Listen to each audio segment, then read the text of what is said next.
Start করছি। ভালো একদম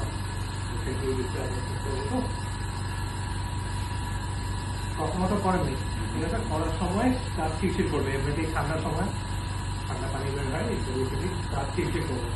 একদম মাড়ির ভিতরে যে পাথরগুলো ঢুকে আসবে ওগুলো যখন বের করতে যাবো মাড়িতে তখন হালকা টান রাখতে হবে, হালকা ছোটার মতো রাখতে হবে।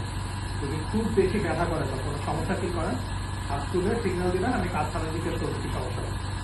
নিজে হুট করে বলে যাবেন না, আমার হাত ধাক্কা দিয়ে সরাই দিবেন, ঠিক আছে?